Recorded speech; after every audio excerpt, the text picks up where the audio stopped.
Well, what would you do if you walked into a room like this room this morning and realized, looking around, I'm the most important person in the room? Now, I don't know who that is today.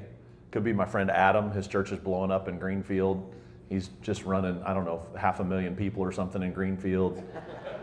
It could be my friend Jameson, who ran for Congress. Could be my friend Micah, who's running for lieutenant governor, our next lieutenant governor back there in the back. Yeah, it could be Dave Cooper, who started the business engine that funds Stone Table. It could be Eric. He's the president of the Stone Table. Could be any one of the pastors here. Who's the most important person in the room? Well, we could debate that, and most of us would probably defer to one another. But Jesus walked into a room that we call the Last Supper. There was no question that he was the most important person in the room. And what he did in that moment, knowing he was the most important person in the room, was he put a towel around his waist, he got down on his hands and knees, and he washed his disciples' feet. So we learned two things from Jesus: when you realize you're the most important person in the room, and when you realize you can make people do anything you want them to do. He walked into the room, he was the most important person in the room, he got down on his hands and knees, he washed their feet, he served, he did what only the lowest servants would do. Jesus did. That's what you do when you're the most important person in the room. Now, if you walked into a room and you realized, I have power and authority to make people do anything I want them to do, what would you make people do?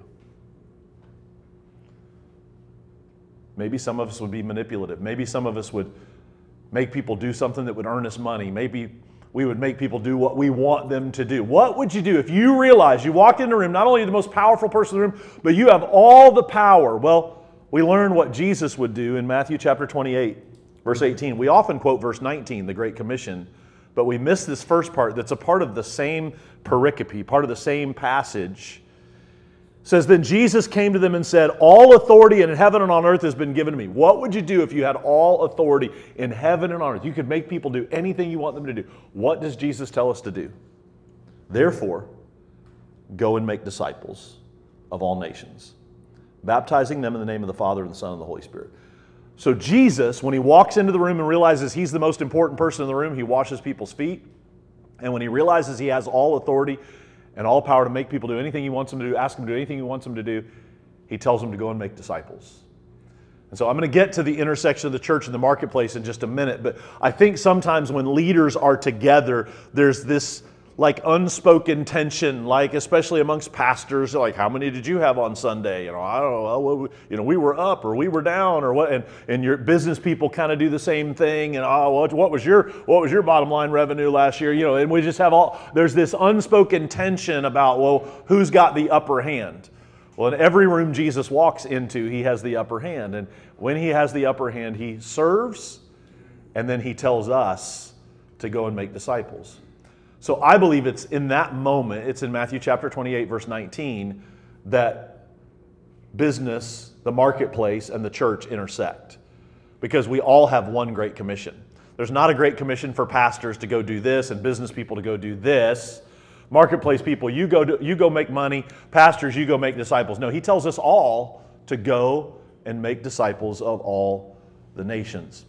And so one of the questions that we ask is, what can church leaders learn from business leaders, and what can business leaders, marketplace leaders learn from church leaders? And so I want to just real quickly, we're going to start a conversation. In a few minutes, Bill's going to come up and help us kind of engage at the tables further in this conversation.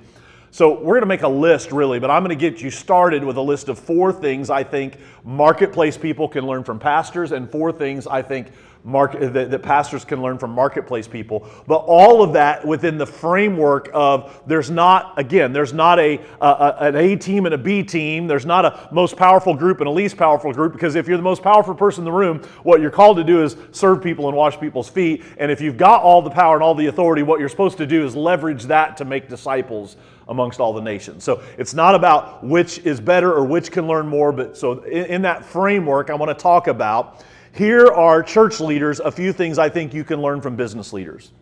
Number 1, partnership and cooperation make the world go round. Business is built around partnerships and collaboration, and many times you'll see competitors in business partnering together if it makes business sense and they can create a profitable return. The perfect example for this is a NASCAR. Anybody ever seen a NASCAR? It's got 50 advertisements on it, right? Some of them even competitors. But if they can put their logo on something that makes it work and they can all make a profit, everybody can get along. But the problem is in the church, as church leaders, we tend to be super protective and super selfish and super isolated, whether it's between denominations or associations or other churches in our communities, and especially the pastor right down the street from us. We tend to be super competitive and isolate ourselves. And well, if they pick up a family, that means we might lose a family. And we look at church ministry as a zero-sum game. So I think pastors, church leaders, the thing we can learn from our marketplace friends is partnership and cooperation makes the world go round. Number 2. It's difficult to convince people that the kingdom matters if excellence doesn't matter. If a business doesn't create a great product, no one will buy it from them. They'll go out of business.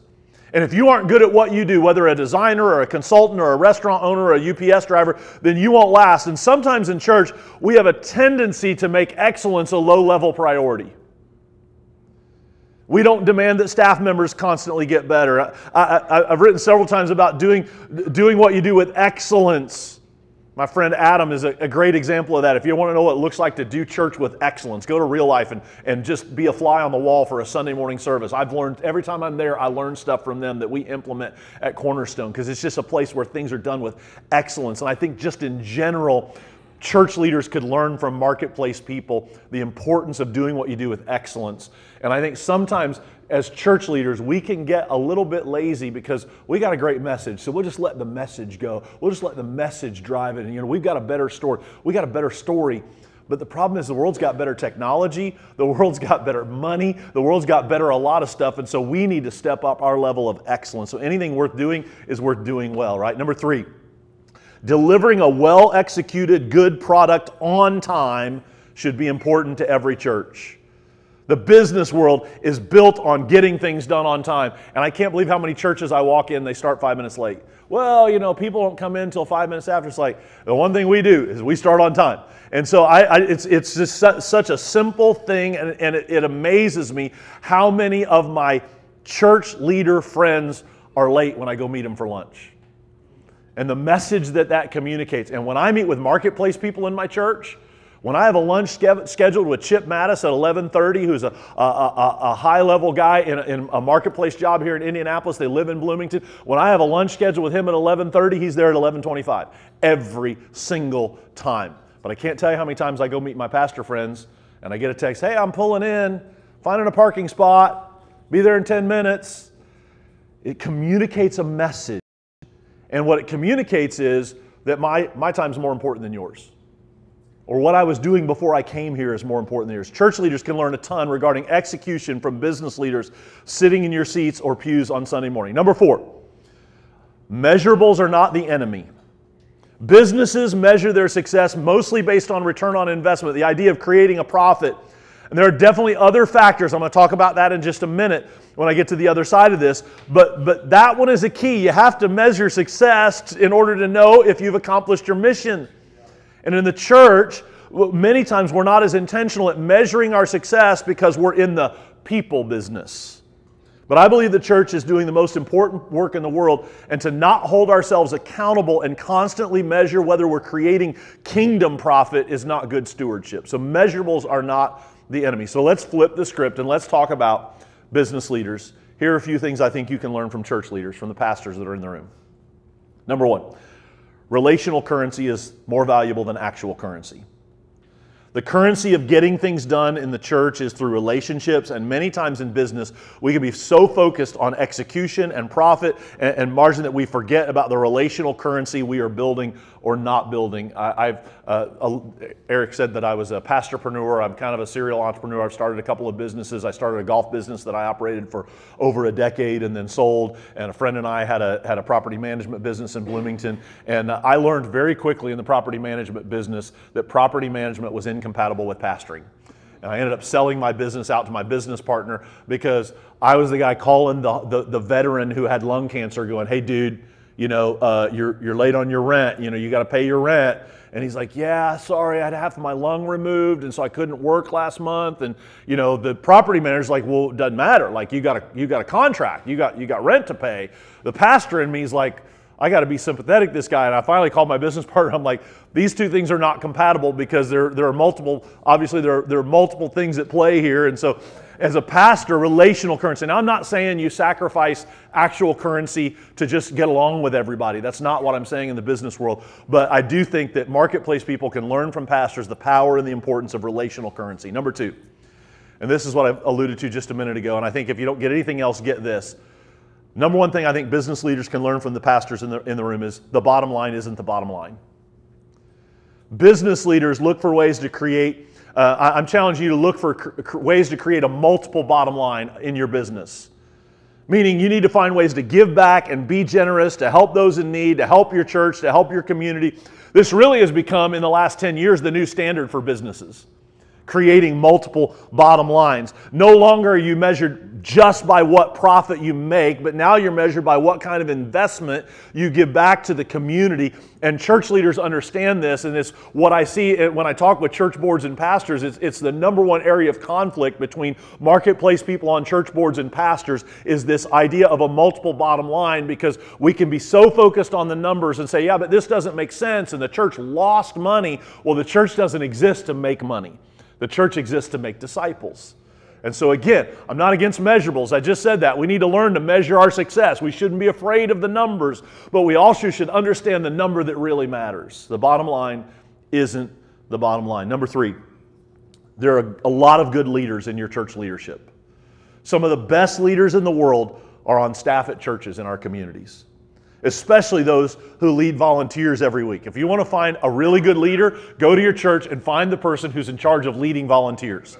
That person's a good leader because they're leading people who are volunteering their time. They're leading people who aren't getting paid, and they're showing up at 7 o'clock on Sunday morning to make coffee and to prep kids' rooms and all that. There are a lot of really good leaders in your church that you could learn from, that you could maybe utilize in your business world, in your marketplace world. If you can get hundreds of volunteers motivated and excited and committed to serving, there are all kinds of leadership lessons we can learn from you and implement in the marketplace and in the business world. And number four, there's no substitute for passion and calling. Great ministry leaders have a sense of calling on their life that is inspiring.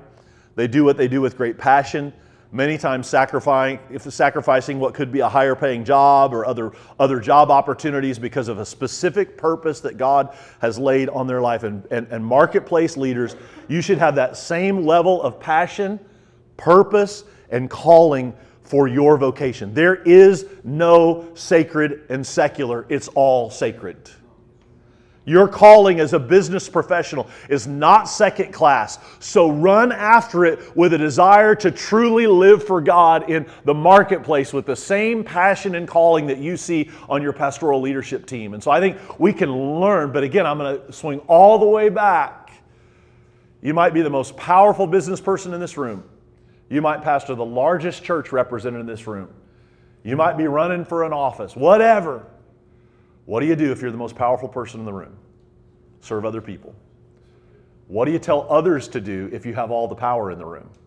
You tell them to go make disciples.